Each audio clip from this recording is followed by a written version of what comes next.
Halo Sobat Siperda, kembali lagi dengan kami dari podcast Dispersif Tuban. Bersama saya, host hari ini yaitu Jessica, dengan narasumber kita pada hari ini yaitu Pak Hendra. Halo, selamat sore Pak Hendra.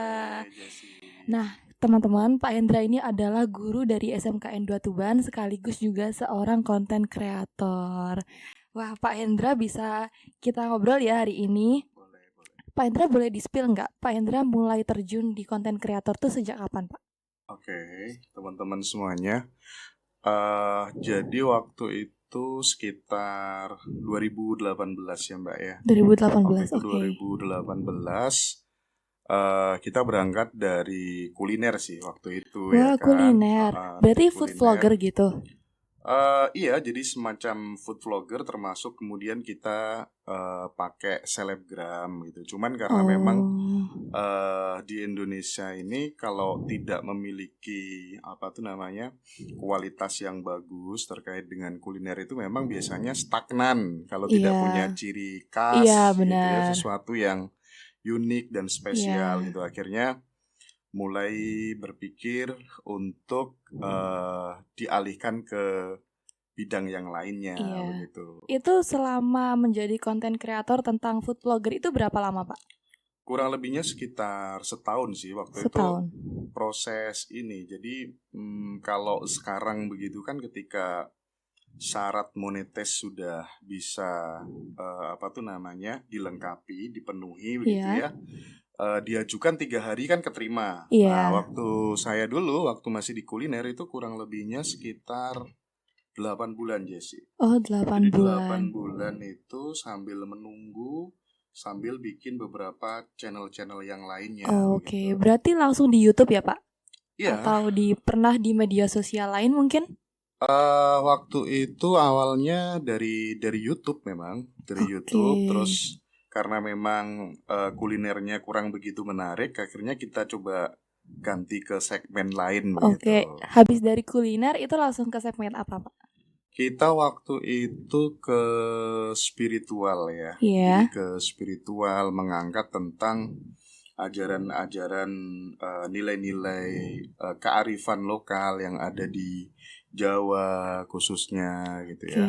Terus kajian-kajian yang misalnya Islam futuristik, termasuk tasawuf, sejarah, dan beberapa hal yang muaranya sebenarnya kita pengen agar semua orang bisa bertumbuh bersama gitu. Event itu dalam konteks finansial maupun dalam konteks spiritual. Oke, jarang sekali loh saya temukan konten-konten seperti itu. Oke, gimana nih menurut Pak Henda? Tips jadi konten kreator pemula, kan mungkin di usia remaja ini mereka pengen punya sampingan gitu ya Pak, selain menjadi pelajar juga pengen berkreatif di dunia konten kreator. Nah, itu gimana ya Pak? Tipsnya untuk menjadi konten kreator yang disiplin, mungkin kan kadang kita mager gitu ya Pak. Iya. Jadi mungkin berangkatnya barangkali bagi teman-teman yang pemula, kalau ini saya cerita apa yang saya alami sendiri gitu ya. Pertama teman-teman harus ketemu yang namanya passion mungkin ya. Passion itu biasanya kita itu rela untuk benar-benar menderita, mengeluarkan effort yang banyak untuk ngelakuin hal itu. Itu passion itu biasanya begitu. Dan paling mudah ngedeteksinya itu 4E sih ya sebenarnya passion. Apa itu Pak 4E?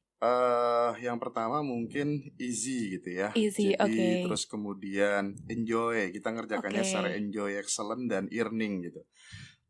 Ketika kemudian teman-teman melakukan sebuah aktivitas gitu ya, dan kemudian aktivitasnya tuh mudah banget dikerjakan gitu kan. Kayak misal gini, misal ada badminton gitu ya. Mungkin bagi Jessie itu mudah banget kerjakan badminton. Tapi mungkin bagi teman-teman yang lainnya itu agak susah gitu. Ya, Nah, karena itu sesuai passionnya ya Pak. Yang kedua mungkin enjoy, kita benar-benar bisa menikmati itu. Ketika kemudian kita bisa menikmati pekerjaan tertentu gitu, meskipun jauh itu kita nggak merasa capek, meskipun butuh effort yang berlebih tapi kita tetap bisa menikmatinya Iya. gitu. Dan yang ketiga excellent gitu. Excellent. Hasilnya itu bener-bener bisa dibanggakan gitu. Iya. Bagus gitu loh. Wah. Ada kepuasan tersendiri. Ibarat nyanyi itu memang kualitasnya keren gitu. Iya. Ibarat masak rasanya memang istimewa Enak, gitu. iya. Dan yang keempat ini yang mungkin sekarang eranya kan ketika kita ngomong soal konten kreator Iya. begitu ya. Ini pasti ada kaitannya dengan hobi yang dibayar Oke. ibaratnya, Oh iya. earning. Jadi bener-bener ini bisa menghasilkan finansial, Iya. menghasilkan income begitu ya. Jadi Iya. temukanlah hobi dan jadikanlah hobi itu sebagai pekerjaan. Itu Oke. mungkin step pertama begitu ya, Iya. yang perlu dilakukan oleh teman-teman konten kreator pemula sehingga selalu gampang untuk bikin konten apa ya misalnya Iya. gitu ya. Misalnya dalam apa, misalnya kalau misalnya suka olahraga gitu ya. Misalnya ada turnamen bola voli. Itu kan mudah banget nih, tinggal pasang kamera, handphone Iya, gitu benar. aja kan, Iya. tinggal ngasih judul, ngasih thumbnail gitu. Iya. Suka ternak, pergi ke pasar sapi, transaksi Iya, jual benar-benar. beli. Ngevlog ya gitu ya, Pak ya. Oke. Begitulah mungkin teman-teman nanti secara Sesuai passionnya masing-masing ya. Itu awal-awalnya gabut-gabut seperti aja itu. gitu. Atau emang dari awal Eh, niatnya pengen terjun di konten kreator? Saya memang melihat peluang YouTube waktu itu sangat-sangat luar biasa Iya gitu sih. ya. Jadi akhirnya memang kebetulan ada teman dari Malaysia yang dia Iya. habis sekolah Iya. YouTube, dan itu semuanya diajarkan ke saya. Dan saya motivasinya memang nanti saya pengen dong anak-anak yang gak bisa sekolah itu bisa ikut kerja sama saya akomodir mereka, Iya. bisa membantu orang tuanya, dan itulah yang kemudian mendorong Pak iya, Hendra ya untuk melakukan itu ya. bener, mendorong saya untuk kemudian mulai berproses, Iya. melibatkan 1-2 siswa yang memang ini kayaknya punya bakat Iya. untuk editing dan seterusnya. Dan sekarang sudah terrealisasi ya Pak ya, sudah punya karyawan yaitu anak-anak sekolah dari SMKN 2 Tuban juga ya, beberapa. Ada beberapa. Iya, oke, keren-keren. Nah, itu mulai viralnya tuh kapan Pak? Atau mungkin waktu food vlogger tuh udah sempat viral atau belum? Terus makanya diganti ke segmen lain? Kalau food stagnan ya, food Iya. vlogger waktu itu kita masih stagnan sehingga kemudian diganti kan. Oh, berarti Ketika viralnya di diganti itu ya? Waktu itu memang kita, saya secara pribadi sih tanpa thumbnail, cuma main judul aja Oh gitu iya, ya, iya. main deskripsi sama tag ala kadarnya begitu. Iya. Tapi kok ternyata viewersnya besar sekali gitu ya. Iya. Puncak-puncaknya sih yang paling menggila itu sebenarnya di tahun 2020 waktu itu pas Itu COVID pandemi ya? Iya. Pas pandemi, jadi orang lebih banyak di Lihat rumah handphone, gitu ya. iya. Sehingga itu mendorong mereka untuk kemudian nonton YouTube. Iya, gitu benar-benar, ya. iya. Wah, itu gila banget sih pokoknya 2020 itu ya. Waktu 2020 itu viralnya juga gara-gara edukasi gitu videonya, Pak? Iya, jadi kita main di sebenarnya channel saya itu kurang lebih sekitar 22 ya. Wah, banyak banget, Pak. Ada 22 channel gitu yang mendapatkan gold play button. Wah, sudah dapat gold itu play button. Satu, yang silver play button ada sekitar 9 gitu. Wah. Jadi kita bergerak di bidang spiritual, motivasi, kemudian olahraga, dan banyak hal yang bisa dikerjakan gitu sih. Berarti 22 channel itu kontennya sama semua atau gimana, Pak? Sebagian ada yang sama. Iya. Jadi channel besar itu sebagai, kemudian kita bikin bawahnya sebagai underbow begitu ya, supaya kemudian ketika viral itu kan bisa menjadi kesadaran kolektif secara lebih masif lagi. Iya. Gitu. Nah, kalau boleh tahu Pak Hendra ini kan awalnya cuma gabut ya Pak, terus sampai subscribernya banyak, itu belajar dari mana, kayak mulai editing, terus cara ngerekam dan lain sebagainya, itu belajarnya dari mana Pak? Sebenarnya bukan karena gabut ya, lebih tepatnya ya. Jadi memang saya tuh pengen suatu saat nanti bisa mengakomodir adik-adik gitu ya, yang dia nggak bisa kuliah begitu, dan itu mungkin menjadi salah satu opsi untuk memperbesar wadah rezeki sendiri gitu ya. Akhirnya ini siapa yang bisa ngedit ya? Kalau aku bisa, cuman kan nggak begitu Iya, maksimal, kayaknya benar. nggak bakat banget di bidang Iya. itu gitu kan. Ketemu Terus? anak, ketemu siswa kan waktu itu. Waduh, ini Oh, anak ini pendiam banget gitu kan. iya. Saya kalau ngerekrut anak itu mesti tak lihat yang secara kepribadiannya gitu. Iya. Artinya dia memang tipologi anak yang baik kan, bisa Iya. kita lihat kan Iya, ya, benar dari banget. wajahnya aja kelihatan Iya. ini anak ini baik, santun gitu, nggak telaten gitu kan. Iya. Oke, satu anak itu waktu itu saya gaji dari gaji saya, sebagian gaji Iya. saya kasihkan dia, karena memang kita mulainya Oh, oke. bener-bener dari Berdua ya? nol kan ya, Iya. dari nol. Terus kemudian, waduh, ini kayaknya butuh nambah channel lagi nih. Iya. Nah, oke, tambah lagi, Wah. sampai berapa ya sekarang, kurang lebih kita satu manajemen itu ada sekitar 17-18 tim ya, 18 anak lah ya. Wah, banyak Iya. banget yang dari awalnya satu cuma buat Ah, editing aja ya Pak, terjadi 18. Oke. Nah, boleh nggak sih Pak misal kasih semangat sama anak-anak remaja, kan mungkin mereka juga pengen menjadi konten kreator nih Pak. Nah, kasih semangat dan motivasi. Siapa tahu dia kalau dengar Pak Hendra ngasih motivasi langsung termotivasi nih. Iya, kalau saya sih memang dari awal motivasinya karena apa ya? Karena penghasilan YouTuber itu kan Besar ya Pak?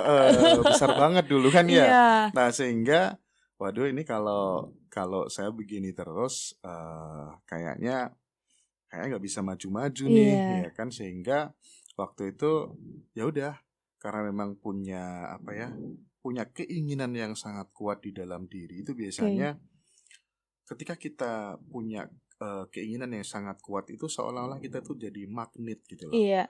Yang jadi masalah itu adalah bagaimana memelihara keinginan itu supaya bisa tetap konsisten gitu ya. Ketika kemudian redup harus mendekat lagi kepada sumber lilin ibaratnya gitu ya.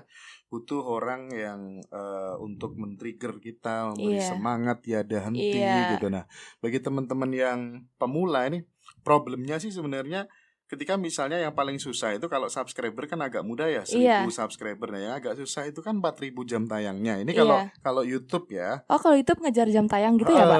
Jam tayang kan. Gitu. Kebetulan saya yang awal mulanya kan dari YouTube gitu ya. Yang penting pokoknya konsisten aja. Iya. Susah sih, Pak, itu. Percaya aja bahwa nanti bakal ada keajaiban kok. Oke. Nah, yang penting kita kemudian tidak mudah putus asa, kita tidak menyerah gitu ya. Dan gak usah nunggu sempurna dulu. Artinya ketika kita mau jadi konten kreator, terkadang kan kita itu alasannya mungkin HP saya kurang bagus, Pak, benar, dan seterusnya begitu ya. Saya dulu awalnya mulai dari HP yang harga berapa ya, 3-4 juta begitu. Tapi waktu itu sekali saya bisa gajian itu sudah bisa dapat gajian 27 juta sih. Wow, waktu pertama kali itu Pak? Pertama kali pakai HP jelek tuh. Pakai HP jelek banget ya. HP apa itu Pak? iPhone kah? Enggak lah, waktu itu Oppo atau apa ya, lupa aku ya.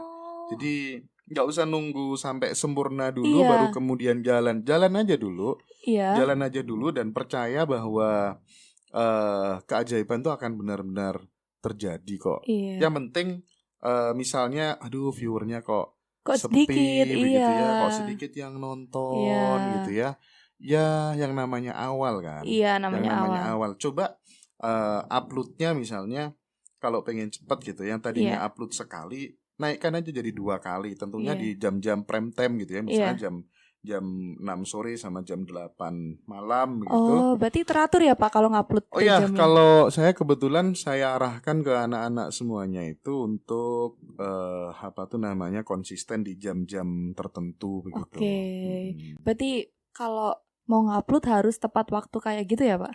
Ya, itu bagian dari kedisiplinan yang saya sampaikan ke anak-anak, karena kadang penonton itu nunggu gitu ya. Iya, benar. Misal kayak jam 8 belum tayang. Itu kadang subscriber tuh sampai WA, Mas Hendra, kok belum malam tayang? ini kok belum tayang? Kenapa?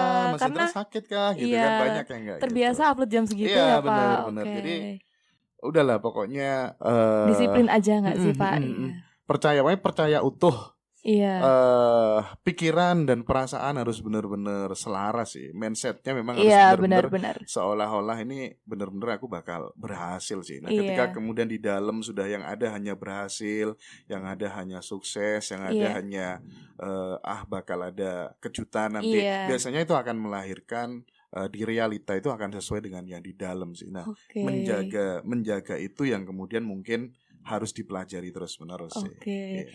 Oke, berarti untuk teman-teman yang mau memulai konten saat remaja ini ya, teman-teman bisa dilihat tadi motivasi dari Pak Hendra sangat banyak sekali. Emang harus bersusah-susah dulu ya, Pak? Iya, harus ada penderitaan dulu sebelum mencapai pencerahan. Iya, benar. Terima kasih ya Pak Hendra sebelumnya sama-sama, sudah Desi. mau menjadi narasumber kita di podcast hari ini. Oke. Jumpa teman-teman, semoga bertemu di lain kesempatan. Terima kasih Pak. Thank you. Yeah.